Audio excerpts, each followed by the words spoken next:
I had about 5 friends and a cousin who were murdered before I was 16 years old. And where I grew up, I remember my brother was being pulled over a lot by police officers in some really horrible situations. And so there was this one time I was with my Black girlfriend and my other brown girlfriend, and I was pulled over by a police officer. And it wasn't just the one cop car that was there. I was swarmed by 4 cop cars all of a sudden.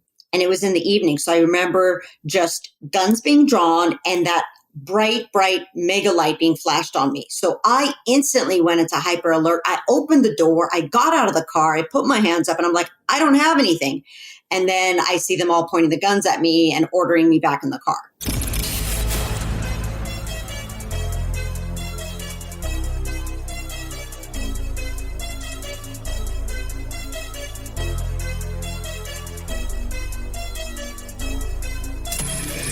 This is the Maverick Show, where you'll meet today's most interesting real estate investors, entrepreneurs, and world travelers, and learn the strategies and tactics they use to succeed. And now, here's your host, Matt Bowles. Hey everybody, it's Matt Bowles. Welcome to the Maverick Show. My guest today is Dr. Dina Cuervo. She is a licensed clinical psychologist who primarily works with underserved communities of color and immigrants, especially in California. She specializes in child psychology, developmental trauma, and secondary traumatic stress. Her postdoctoral fellowship focused on bringing trauma-sensitive practices to urban inner-city schools. She has led crisis support groups for those impacted by shootings and violence and has worked directly with criminal offenders. Dina has also run support groups for teachers working with traumatized students in low-income urban communities. Her personal bilingual, bicultural experience as first generation born in the U.S. inherently contributes to her passionate support for the struggles of immigrants and communities of color, as well as her commitment to gender and racial equality, youth and social justice, and making a positive social impact as a therapist. She is also an avid world traveler, has been to 30 countries, and is now building her practice with a location-independent infrastructure so she can serve her clients from anywhere in the world. Dina, welcome to the show. Well, hi, Matt. Thanks for having me. I'm really excited about this today. I am so excited to have you here.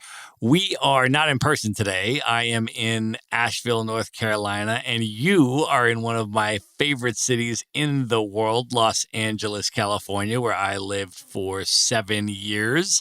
But we should give some context as to how we met. We've actually known each other now for over 2 years. And we first met on a nomad cruise back in 2018, going from Spain to Greece. Yes. Yeah. I remember that one. It was my first one. It was my first one as well. And Maverick Show listeners will actually know some of our crew that we developed on that boat. Mei Ling Lai, for example, was episode number 1 of the Maverick Show. I actually interviewed her on that boat. So she was part of our crew and just a great group of folks that we still all hang out together today. So I am super, super excited though, Dina, to finally have you on the show, and really, really important timing. I wanted to have you come on the show today, especially to talk about the psychological impact of systemic racism and the concept of racism as psychological trauma. But before we get into that, I would love to just open this up by having you share a little bit about your background, where you grew up, and what your experience was like, and how that led you to both this line of work and your passion for these issues. Sure. And I agree. Right now, it's a very timely subject. So I'm really excited that we have the chance to talk about it. So as for me, just a little bit about my background in terms of ethnicity. I'm mixed, white and Panamanian, but I very much identify with my Panamanian side. I grew up in Los Angeles, and typically my friend group when I was younger, from, early childhood to through high school was a very diverse group and a lot of Latinos and Blacks in my group. And so what I was in, I would say, was elementary school. A lot of my friends at that time were coming from single parent homes. There was violence in the home, really not optimal environments for kids. And I saw how my friends were always struggling and just didn't have nurturing homes. The teachers at our school were frequently putting us down. We were kind of classified into this little group and didn't really trust that we would succeed. They would make comments every now and then to us about it. And they seemed to just really focus on any negative behavior that was displayed and never really encouraging or motivating or showing a different way of doing things. And so just seeing all of that, I really wanted to help kids, especially teenagers who were at risk of going down the wrong path, and engaging in risky behaviors and violence. I mean, when I was younger, I had about 5 friends and a cousin who were murdered before I was 16 years old. 3 of my good friends, also their parents relocated them to other states for safety. So seeing all of that, it just made a huge impact on me. And so I knew that this was what I wanted to do. Wow. And from there, can you talk about what your path was like to clinical psychology and your choice to specialize in trauma, and maybe even just start off by defining what is trauma? Yes. So the trauma piece came a little bit later, but I knew that I wanted to help these teenagers. And then when I started looking more at it and learning as I was in the field, I realized that a lot of these kids had come from trauma. So they had experienced, either violence in the community, situations at home, discrimination, and even personally discrimination that I had experienced throughout the time. And I knew how much of an impact it had made on me and really formed part of my worldview. And so I just kind of singled in on this is the way from the bottom up to be able to help these kids by focusing on the trauma. Also to differentiate, there's trauma and then there's a few trauma disorders that clinicians, therapists, and psychiatrists give. And one of those is called post-traumatic stress disorder, known as PTSD. And so somebody can have experienced a trauma, but not develop PTSD per se.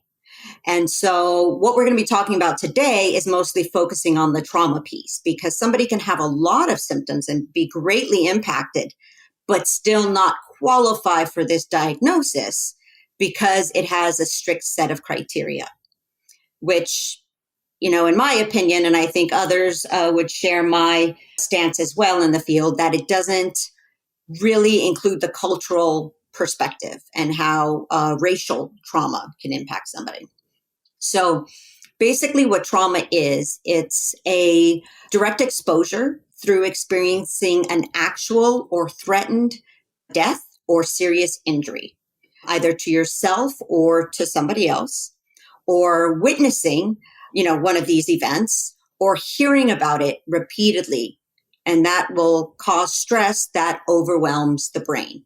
That's when it goes into the arena of trauma and the more adverse effects of trauma. Another piece, though, of trauma that's really important that has been talked about more in the last few years is the idea of toxic stress. And so toxic stress is basically repeated or prolonged exposure to a stressful environment or to an environment that has these repeated stressors. And so this is also a way where somebody can develop those different symptoms of trauma.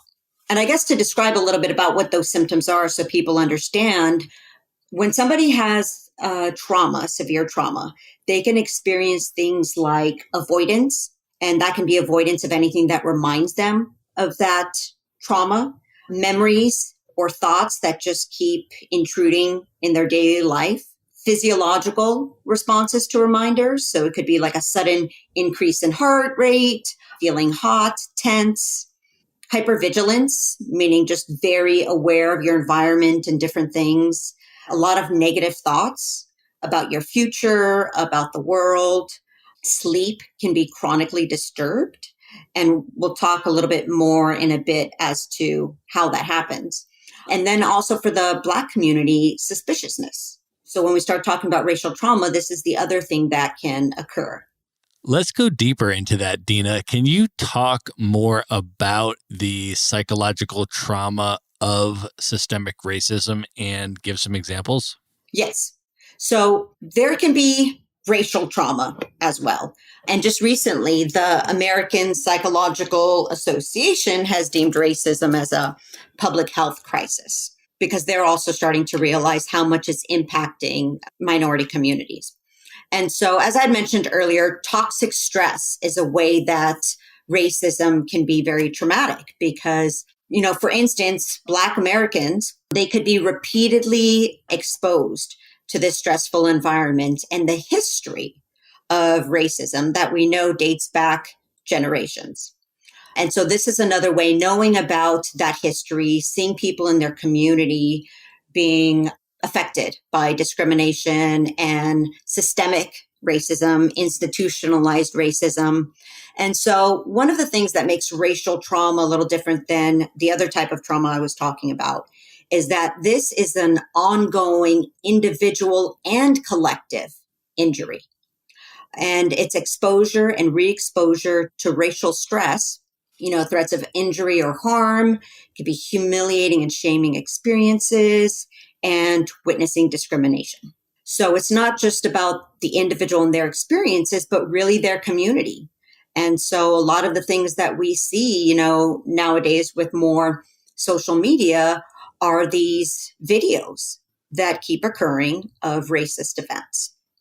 And so a racist incident, for example, could be a form of victimization imposed and perpetuated by powerful others, which can cause similar symptoms to PTSD, like I mentioned earlier. And it can be a form of emotional abuse. In these situations, people can feel dehumanized, helpless, and they can really internalize this oppression and starting to feel that their future is not going to be very good, that they're not going to be able to get out of the systemic difficulties and problems. And the other thing too about racial trauma is that it's also within the socio-political context, which makes it also different than other different types of traumatic events. Yeah, I think that's a really important point.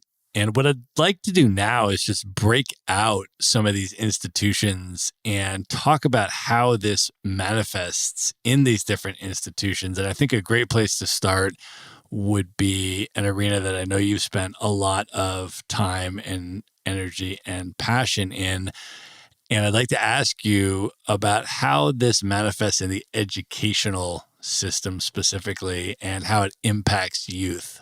Yes, definitely. So with youth, especially if we're looking at under 18, well, trauma can affect the child differently based on their age. And so they could also show different symptoms based on their age. So one of the things with trauma is that it can very much impact the developing brain. So it's not just the behaviors that you'll see, but there are actual changes that are occurring in the brain. So, for instance, when somebody's exposed to an event over and over and over again, there are these connections that become stronger in the brain. And it pairs like the fear system with the memory system. And so these kids start to develop that becomes stronger and stronger, and they can become more easily triggered because that system is now so sensitive and so strong. So one of the ways that it can impact kids is definitely on their, what we call executive functioning skills. And these are basically the skills that people use on a daily basis to function, and which are very much necessary in the process of learning. So it's attention, planning, being able to start a task, organizing, making decisions, being able to inhibit an impulse. So being able to stop and think before you do something. And the executive functioning skills, another one is being able to regulate your emotions, which basically just means that you're able to manage your emotions in a way where they're not going to be too intense and they'll still be appropriate or adaptive in a situation. So this is an area of the brain that really gets impacted by trauma. Another area is the area that is responsible for memory. So once again, if you think about learning and in the classroom, if they're learning this information, but they're not retaining it and they're not remembering it, then the learning doesn't serve much of a purpose. They're not going to be able to learn in the same way that other kids are going to be able to learn. And then they may start falling behind in class. And another way that trauma can really impact the neurodevelopment and, children of school age is the stress response system, which I'll get into more in a few minutes. But the stress response system becomes high alert, which means that these kids can get triggered a lot easier. And if they have come from an environment where they're experiencing this toxic stress, for instance, in the Black community, where they're experiencing the racism and indirect racism, then it impacts them in the way that with the system being on high alert, their brain is more worried about survival. So the brain is not worried about learning at that moment. And so the activation in the brain goes to just being able to survive. And so the child would probably be more hyper alert.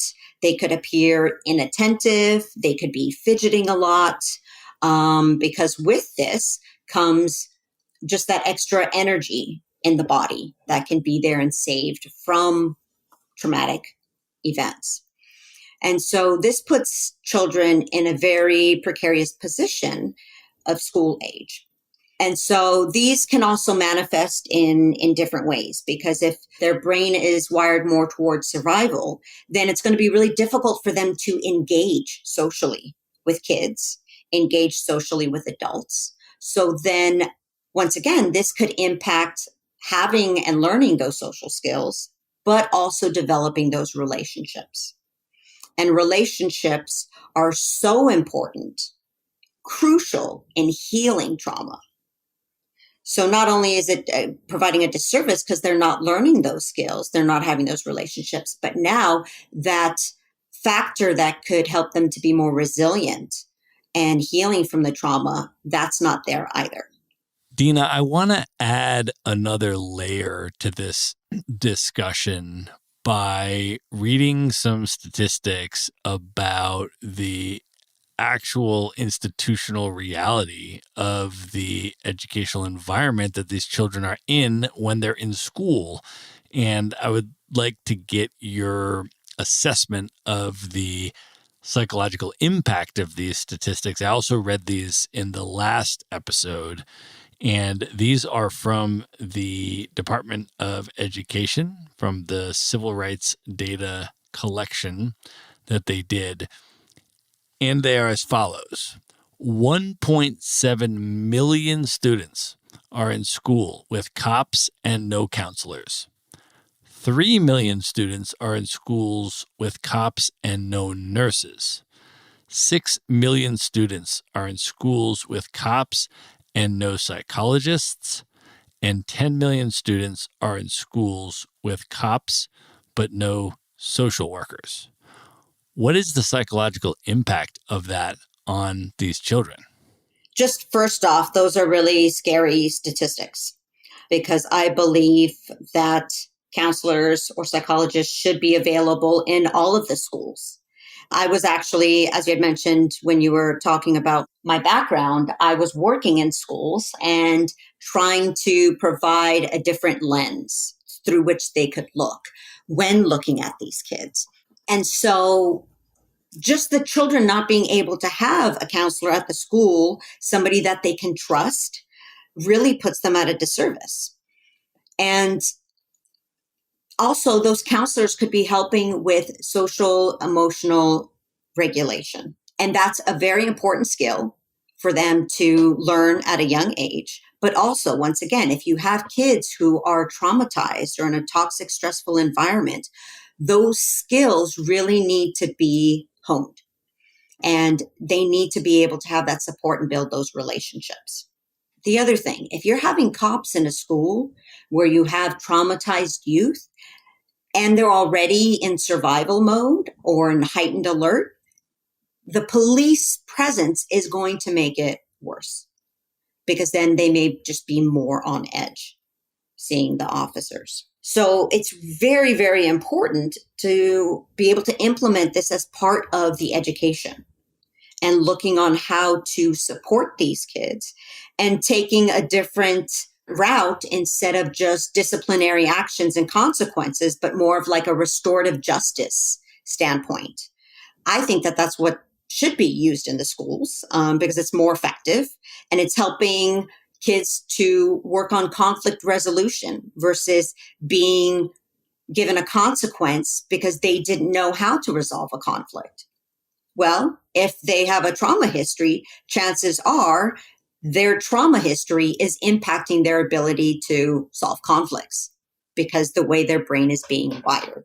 And so it serves the traumatized population much better than, like I said, just giving them a consequence. Because the other piece is that Black boys and Black girls, given consequences or disciplinary actions in school, are at a disproportionately higher rate.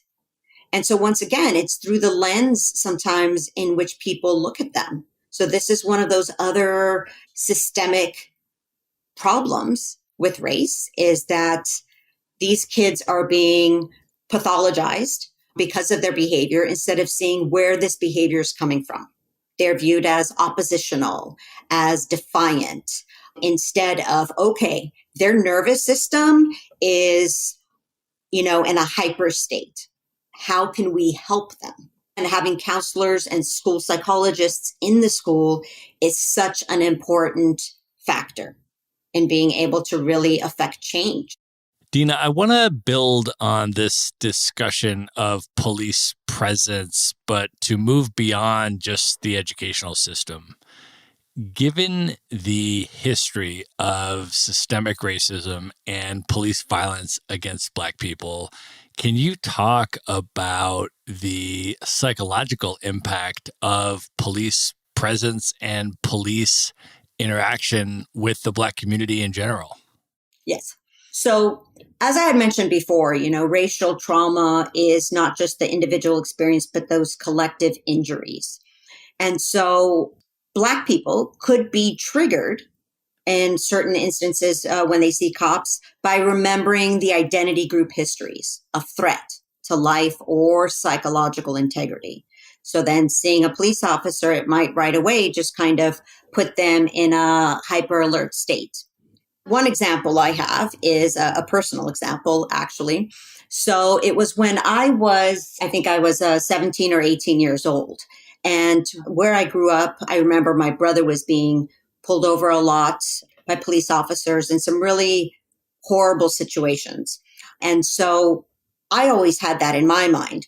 And so there was this one time I was with my Black girlfriend and my other brown girlfriend, and I was pulled over by a police officer for, later on he said, making an illegal left turn. But when I pulled over, it was into a gas station, and it wasn't just the one cop car that was there. I was swarmed by 4 cop cars all of a sudden, and it was in the evening. So I remember just guns being drawn and that bright mega light being flashed on me. So I instantly went into hyper alert. I opened the door. I got out of the car. I put my hands up and I'm like, I don't have anything. And then I see them all pointing the guns at me and ordering me back in the car. But that's just one example of something happening. And because quickly to me, in my mind, it ran through who I was with. We're all brown. And I knew things happened to other people in my community. Dina, can you share what the impact of that experience was on you personally? Well, For me, when I look back on that, I remember those details very specifically. I don't remember actually what happened. I don't remember the resolution or consequence, whichever. But that's sometimes what happens with trauma, is that you won't be able to remember parts of it.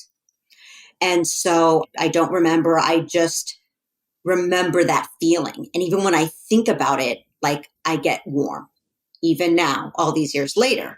And when I get pulled over by a cop, I feel that thing in the pit of my stomach, my heart starts racing. And I think back to that, just quickly flashes in my mind. So that's one of the ways it affects me. And I'm the kind of person then that I'm not going to be quick to call police officers, because I don't feel safe for the most part when they're around. So I can imagine in Black communities that it would be even worse, even more stressful. Can you talk a little bit more about this concept of going into survival mode during an encounter with a police officer, and what types of trauma triggers could potentially be set off by that encounter? Yes, definitely, because I think that is something that really should be understood. So basically, the way the brain works is that if we're talking about the stress response, is that there are like three parts of the brain. We divide into three parts, like the bottom part, so bottom up. And just so you know, the brain actually develops from bottom up. And so this actually plays a role too in how childhood trauma would be different than an adult, based on their brain. So if we're looking at the brain developing bottom up, the bottom of the brain is the reptilian brain. So that is the most primitive part of the brain. And so that one is basically dealing with your heart rate, your arousal, basically keeping you alive. So it's like the brain stem and a little further up. Then you have the second part, which is the emotional brain. And so that is basically where your emotions are housed. And so I'm really kind of classifying these into chunks. The brain is not that simple, and there's a lot of complexities to it, but this is the best way to be able to understand the stress response. And so then above the emotional brain, you have what we call the mammalian brain. And this is the most sophisticated part of the brain. And that goes back to that area of the front of the brain where I was talking about earlier in regards to those executive functioning skills, decision making, of regulating emotions. And so what happens with the stress response is basically somebody or the brain perceives a threat. So it may not even be a real threat, but it perceives a threat. And then the part of the emotional brain sends a signal, which kind of starts this whole process, the stress response process. And so through this stress response, it results in a release of adrenaline and cortisol. So with cortisol is very helpful. Once again, this is to help you to survive, but it's very helpful in short spurts, not over a period of time. So somebody who is having prolonged trauma, that toxic stress that we talked about, can end up having higher levels of cortisol because they're living just in a more stressful environment. And that can have a lot of negative impacts, which we'll talk about in a little bit. So the cortisol and the adrenaline. And so another piece is that the more adrenaline somebody has during a stressful incident, the stronger the memory is encoded. And that can be useful to understand a little bit more of the racial trauma, which I'll link to in a minute. So I want to get to what you were talking about in terms of that fight or flight response. So what happens is that there's several different responses to stress. There can be the fight response, flight, and then something else that we call freeze. So the way those will look is that fight is basically, that adrenaline and the person is ready to fight, to survive. Muscles tense with a lot of, energy and usually anger in that state. Flight is when people will run away. And they will just, it's this automatic reaction and they'll run away for safety. And then there's a freeze response, which is the most primitive. That's in that reptilian brain I was talking about. That's the most primitive response, which is complete shutdown. So the way this can look is that you'll see the person just staring off blankly. It's like they're almost paralyzed. They can't take in what information. They can't take in instructions. If you're telling them something to do, they're frozen. And so that can sometimes be the initial response before a fight or flight response, or sometimes that can just be the response on its own. And so another piece here is a more adaptive response that becomes shut down during a moment of stress. And an example that I like to give is, for instance, babies, or really young children, where something happens like a noise and they'll look to their parents for safety. Like, okay, is everything okay? And then based on the parents' response, they'll know, oh, okay, I'm safe, I'm fine. And so they don't go to this. The other parts of their nervous system aren't triggered because they know they're safe. So what happens is that, this is called the social engagement system. So when somebody is in the fight or flight response, that social engagement system is off. So that means that they are not able to take in facial expressions, tone of voice. They have this increased sensitivity to threatening sounds when that system is off. And so if we're looking at, like you're talking about, those police interactions, if you have a police officer pull somebody over and they have this racial trauma from before, and if they're just watching the news even lately and all these cop shootings of, innocent Black men, when they get pulled over, imagine how they might feel. And so with that trauma, they can instantly go into this survival mode, which could be that freeze response, or it could be that fight or flight response. The other piece, though, is if they're in this fight or flight response, there's a certain part of the brain that goes dark. And that's the area of the brain that is more sophisticated, that deals with being able to regulate your emotions, assessing threats, making decisions, and attention, being able to take in information. So that goes offline. So now they're just coming from this emotional place. So it puts them in a very difficult position, a very dangerous position when they're with these police officers, because sometimes we see, a scuffle, but I'm looking at this and I'm thinking in my head, oh my gosh, this is a stress response. They're going into this fight mode because for them, it's survival. Literally, it can be life or death. When we see all these instances of people being killed, George Floyd, for people in the Black community who see this, my question is, how could they not think it's life or death when being pulled over if they've experienced these things? And so what happens if you have a police officer who's yelling, for instance, instead of giving calm instructions, that is perceived as greater threat to the person. So that's not going to be able to calm them down, and they're going to really stay in that stress response. Another example of this is the Rayshard Brooks case. We think Rayshard Brooks, with some of the other video that came out, it was showing that he was talking to the cops pretty calmly. They were interacting for about 20 minutes or so. And so here, presumably, he was feeling okay. He was feeling safe. But then when one of the cops touched him to handcuff him, that response quickly shifted. And then we see this fight response. And he grabs the taser of the police officer and he runs away. Flight. He's trying to survive by running away.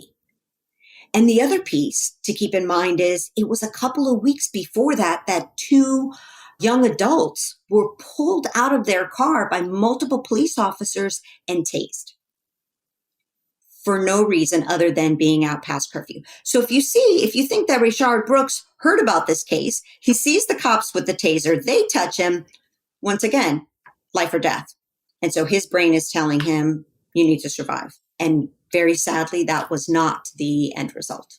So that is an example of how this can play out, but also how it can keep happening, because that's part of that systemic racism that's occurring in the police department. Dina, when we talk about systemic racism and the history of systemic racism in the United States, can you explain in that context the concept of intergenerational trauma? Yes, definitely. So intergenerational trauma or transgenerational trauma, some people use those terms interchangeably. But from what I know, transgenerational is like from just one generation to the next. Intergenerational is more prolonged effects, like going across 3 generations. So the idea of trans or intergenerational trauma is that the idea of trauma being passed from generation to generation and how it can really impact the following generation. So that can happen in different ways. In one way, like with the Black community, if we just look at the historical context, the historical trauma of their community, and how many times that there's been protests or attempts to try to change the systems, and how it's still not changed, and there's still not that equality. And generation after generation is seeing this. So with the intergenerational trauma, it can happen on like 2 different scales. So one, it could be that one generation is impacted. And then because, for instance, that parent has that trauma history, and let's say it's unresolved, that can impact the family dynamics. It can impact the way they're going to relate to their child and the type of attachment they'll have with the child, and also the coping skills that they use that those kids will then pick up on. Because if the parents have that unresolved trauma, that means that they have these different factors of anxiety and how that anxiety manifests. And so they could likely also be driven by that trauma and making decisions based on that. And so I have an example of that too. A more benign, in the sense of nonviolent example, is that my father, he immigrated to this country when he was 18 years old. And he apparently had a heavy accent. And when he came to this country, he experienced a lot of discrimination because, one, because of the color of his skin. He was very dark, so people, assumed that he was Black. And also because of his accent, even though he spoke perfect English. And so because he experienced this, it impacted him so much. When he had my brother and I, he refused to teach us Spanish. Because for him, his idea was, my kids will learn to speak perfect English with no accent. Therefore, they will never be discriminated against in that way. And so that had a huge impact on me because I lost a piece of my culture. I'm growing up around my cousins, my aunts and uncles, everybody speaking Spanish. And my brother and I are just looking around like, okay, what's happening? And so that always impacted me.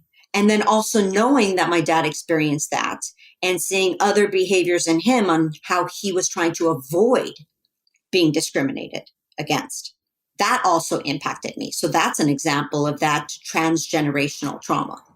So the other way that trauma can be passed through generations is this idea of epigenetics.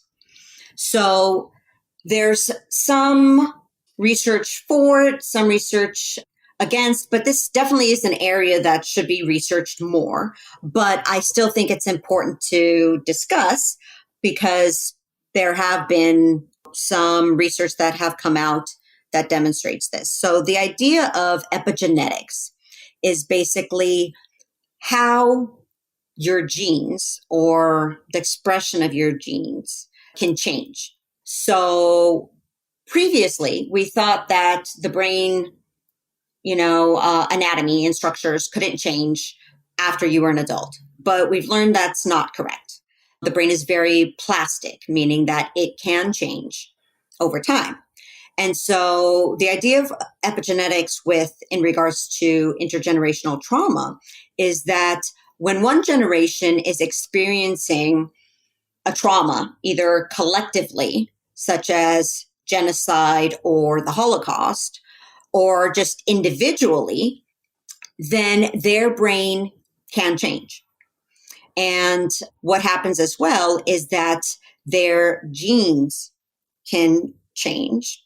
And when they have children, they could pass on these different genes.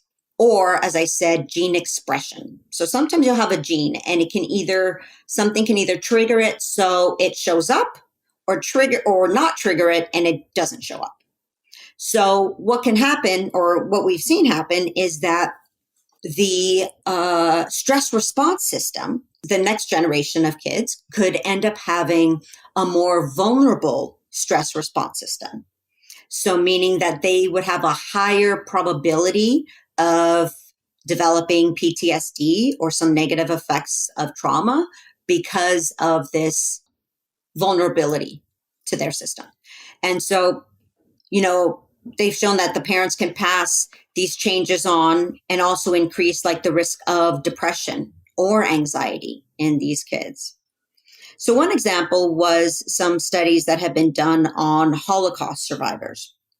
So it had shown that children and grandchildren of Holocaust survivors have shown the dysregulated stress response system.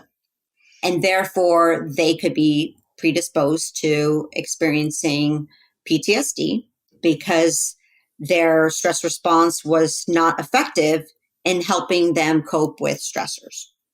And there was also an association with greater emotional disorders. And so if we're looking at, once again, the Black community and just the historical trauma that community has experienced, so going from generation to generation, how genes can change or that expression can change, then you're seeing the next generation being more susceptible. They're more vulnerable. One thing I want to mention, though, too, just like a gene can be expressed to be maladaptive, it can also be expressed the resilient side as well. So sometimes it could be where the next generation experiences resiliency, or sometimes it even skips a generation because the gene goes to the next generation, but it's not expressed. So that's another way. But once again, there's more research that needs to be done in this area. I want to pivot now back out to the larger picture and ask if you can explain this concept of the cradle to prison pipeline, and maybe start off by explaining the concept of adverse childhood experiences and how that fits in. Yes, definitely. So there's this study that was completed, and it's a very well-known study, at least in my field. And it was completed by CDC in partnership with Kaiser Permanente from 1995 to 1997 with adults. And it's one of the largest investigations of childhood abuse and neglect and household changes and later life health and well-being. And so the study is called the Adverse Childhood Experiences, and it's called ACE for short. So an adverse childhood experience are potentially traumatic events that occur in childhood, so between birth through 17 years of age. An example of some of those events could be neglect, physical abuse, domestic violence in the home, a parent being incarcerated, drug use in the home, severe poverty in the sense of where a child isn't sure if they're going to have a meal that night. So those are all considered adverse childhood experiences. So in this study, they have a list of these, and they gave them to the adults, and they did retrospective look of their childhood and how it correlated with health challenges or their overall well-being as adults. And so as the number of ACEs increased, so did the risk for negative outcomes. And some populations they saw were more vulnerable to experiencing ACEs because of the social and economic conditions in which they live, learn, work, and play. So in this study, at least 60% had at least one ACE, and 12.5% had 4 or more ACEs. And so here, once again, if we remember what I was talking about a little while ago in terms of neurodevelopment, if you have these kids who are having all these traumatic events or toxic stress, it can really impact their executive functioning skills, the area of memory in their brain, emotional regulation, and also attention. So these ACEs are also associated with conditions such as living in under-resourced or racially segregated neighborhoods, frequently moving, and like I mentioned, they can cause toxic stress. So one of the things that they saw in this study is that people with more ACEs were having more health issues. So they were having more cases of obesity, pain disorders, muscular disorders, autoimmune disorders. And some of these are related to the stress response that I talked about earlier. If we go back to that piece for a minute with the cortisol being released for prolonged periods of time. And so an analogy is kind of like when you get in the car and you press on the gas pedal and you're pressing all the way down, you're going really fast, but then you take the foot off the pedal. That's like a regular stress response. Okay, so you push the pedal, releases cortisol, you get through it, then you let go of the pedal. What happens with toxic stress is that the pedal never goes fully up. So it's kind of idling, and this cortisol is being released. And that can be damaging to the different systems in the body. And so then it makes people more prone to health challenges later on. And then an example is right now, the health disparities that are causing Black people to die at a disproportionately high rate due to COVID. And other minorities at this time too, dying at a higher rate. And so you had asked about like the cradle to prison pipeline. And so this is also where Blacks are, once again, disproportionately being singled out. And so they're being incarcerated at a disproportionately higher rate than whites. And if someone has one parent that was incarcerated, it increases the probability that they will be incarcerated sometime in their life. And a parent being incarcerated is one of those ACEs. And so that's once again then that, systemic racism, which keeps that, community in that loop. And it's about more resources need to be given to those communities and to the education system, really increasing trauma-informed care and putting a different lens instead of pathologizing, to be able to help these communities and end the racism and the effects of the racism that we've seen. I want to actually ask you to expand on that a little bit in terms of your recommendations for what needs to be done, because we are in a uniquely transformative moment where it seems that there are very real possibilities for substantive change that have perhaps never been possible in American history before now. And so I just want to ask your opinion and assessment, Dina, for what are some of the things that you think can and should and need to be changed starting immediately? That's an excellent question. One area that I can think kind of like on an individual level is accepting that there is white privilege. It does not need to be looked at as a dirty word. Sometimes people get very defensive, and instead just looking at it as what it is, which is the fact that they do not have, and historically too, the same disadvantages as people of color. A great example of this, I just want to throw this in real quick, was this one video that really stuck out with me that I saw, where there was this coach and he had all these kids lined up, and they were of different ethnic backgrounds, whites and people of color. And he told them, he says, okay, whoever can get to me first gets the money in my hand. But first, I want you to follow a few instructions. And then he started reading off some of those ACEs, those adverse childhood experiences. He would say, if you have not experienced this, take a step forward. And then he read several of them. And as he's reading them, you see that all the, people of color are being left in the back. And so then when he's done, you see this staggered view of these kids with the people of color all the way in the back, some at the starting line, and whites further up. And then he says, okay, when I say go ahead and run to me. And whoever comes here first gets the money. And so then everybody runs. And obviously, the white kids were able to get there first. And he's like, well, that's white privilege. And it was just a very good visual and descriptive picture of what it is.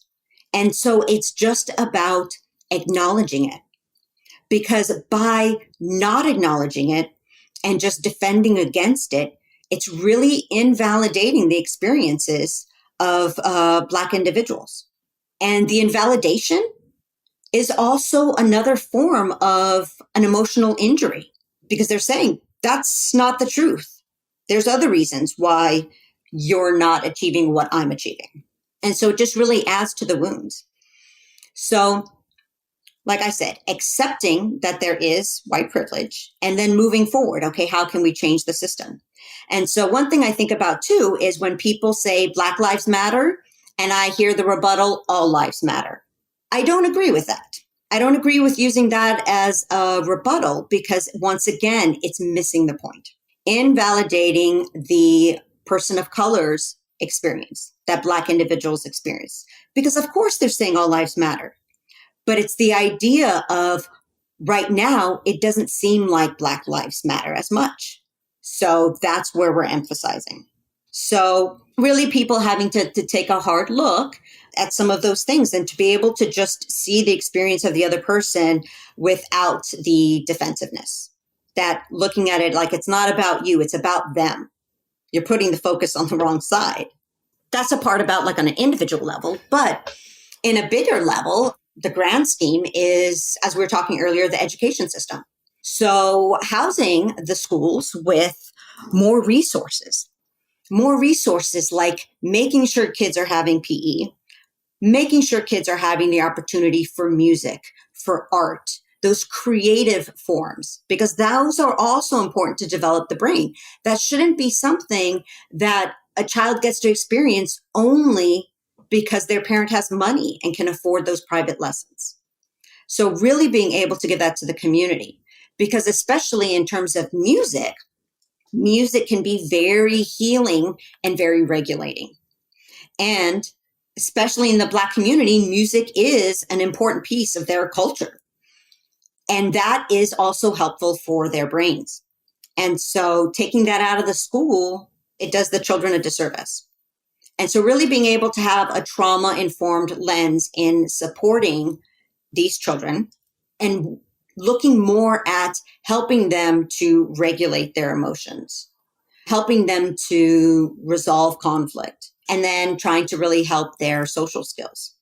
Those are the areas that can be very helpful, but also understanding the biology of trauma and how some of these kids could have these neurodevelopmental delays or insults, and not just going quick to pathologize the child, and instead looking to see, okay, how can we help them? How can we best support them?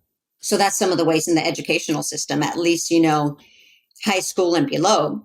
And then it can also help in colleges by having more professors who are people of color and making sure that the cohorts are, of a diverse group, Because once again, if you're not having the diversity in those groups and those conversations that are being had in higher educational levels, that then later on go to become something greater as the books people produce and the policies that are made, then you're missing a voice and you're missing part of the community. And so it's really important to have it on that level as well. And when people are able to see there's people of color at those levels, it helps them to have that hope that, hey, I can do this too. I can reach that level. And then being able to have that support in that institution from those, POC professors. Those are some ways. Other ways are in terms of police departments. For police departments and the police officers to have more and better training regarding mental illness and also trauma. So that way, if they see somebody out there or they're called to a situation, that they're able to assess it correctly and be able to help the individual. Because like I said, with these trauma reactions, if you see somebody that are going into that fight response, okay, how can you de-escalate them, but in a way that's de-escalating the nervous system and not yelling at them and barking out orders and shooting or handcuffing them right away because they're in a freeze response of stress and trauma and they can't function the right way. They can't respond to you. They're going to have a delayed reaction. Somebody shouldn't be shot because they're traumatized. And that's a way to be able to help in terms of that too. And there's a lot of other multiple ways, healthcare, different policies that can be made. So there's just on so many different levels, but those are a few. Awesome. I want to transition now and talk a little bit about your therapy practice and how you're building it with a location-independent infrastructure. Can you talk a little bit about what you do and how you're doing it? Yes, it's something that I'm very excited about. And I had actually thought of the idea from the Nomad Cruise and talking to people there about how I could become location independent at some point. So what I've done is that I've paired with a group and I provide part-time online therapy. So I was doing this prior to COVID-19, but since COVID-19, all therapists and clinicians have been doing what's called telemental health. So basically therapy via video chat. So it's like Zoom, but we use a more secure server. And so the idea is that in a few years, being able to build this up, that I would be able to take this full time and then I'd be able to travel, which is my passion, and be able to still serve and help communities from wherever I'm at. That is so awesome. And at the end, we are going to have you give out your information for how people can learn more about your practice and connect with you and all of that. But at this point, Dina, are you ready to move in to the lightning round? Yes, I am ready. Let's do it. The lightning round. All right. What is one book that has significantly impacted you over the years that you would recommend people check out? The Man's Search for Meaning by Viktor Frankl. I love that book, but it's about a Holocaust survivor. So he's writing the book from his perspective, but it's just an amazing book. Amazing book. We will link that up in the show notes for sure.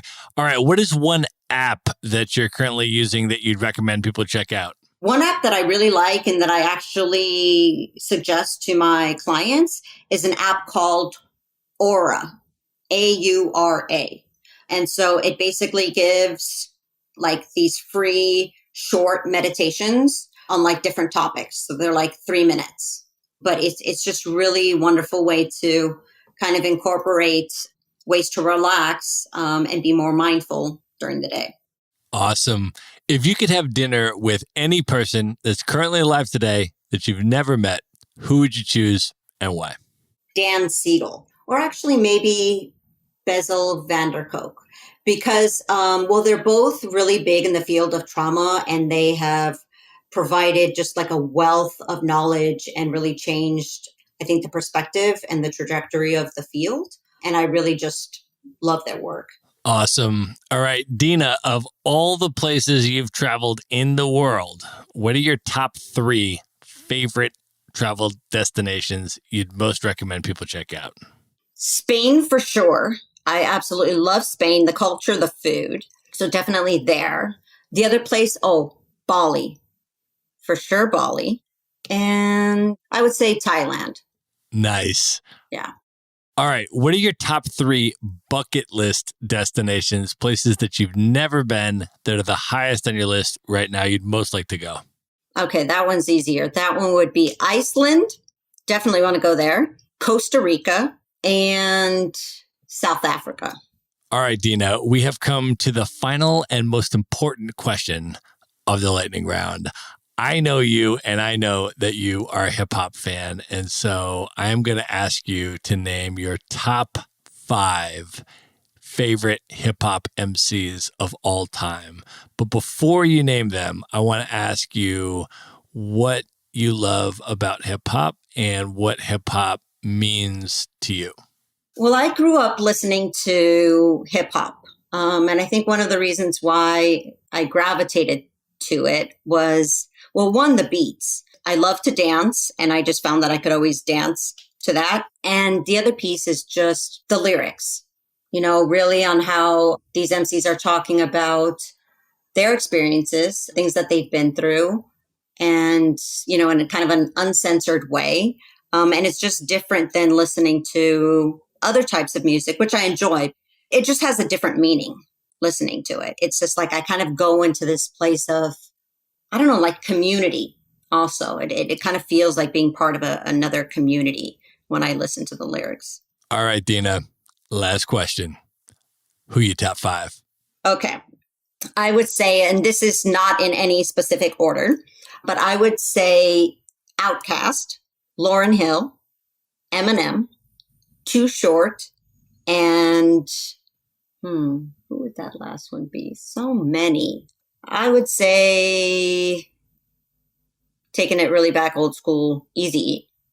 Wow, what a geographically diverse selection of MCs. You got the South, you got the East Coast, you got the Midwest, you got Northern California, and you got Southern California. When you named those first 4 and you didn't have an LA-based MC and you were born and raised in LA, I was like, is she going to have one in the top 5? And then you dropped Easy. So nicely done. That is awesome. All right, Dina, I want you to let people know about your therapy services. What type of therapy do you offer?